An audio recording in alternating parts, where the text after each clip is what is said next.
வணக்கம், நான் டாக்டர் லக்ஷ்மி கணேஷ், மதுரையிலேருந்து ஜெயின் ஹாஸ்பிட்டல்லேருந்து பேசுகிறேன்.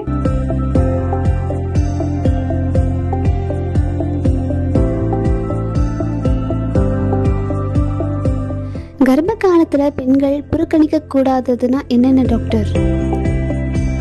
இது மெயினாக ஃபஸ்ட்டு ஒரு 3 மாதத்தில் சில பெண்கள் கன்சீவ் ஆகி கன்ஃபார்ம் பண்ணிவிட்டு டேப்லெட்ஸ்லாம் எழுதி வாங்கிட்டு போயிருப்பாங்க. ஆனால் அதுக்கப்புறம் நம்ம செக்கப் 1 மந்த் கழித்து வர சொல்லியிருப்போம். நடுவில் அவங்களுக்கு ஏதாவது ஒரு ப்ரௌனிஷ் டிஸ்சார்ஜு லேஸாக இருந்திருக்கும். ஆனால் அதுக்கப்புறம் மறைஞ்சிருக்கும், ஒரு நாள் தான் பட்டுச்சு, அதுக்கப்புறம் இல்லைம்பாங்க. அது முக்கியமான விஷயம். அது உடனே பார்க்குறது நல்லது. ஏன்னா ஃபஸ்ட்டு 3 மந்த்ஸில் எந்த ஒரு ப்ளீடிங்கோ இல்லை ப்ரௌன் கலர் டிஸ்சார்ஜோ இருக்கக்கூடாது. அப்படி இருக்குன்னா அது அபார்ஷனுக்கான அறிகுறியாக நம்ம எடுத்துக்கணும்.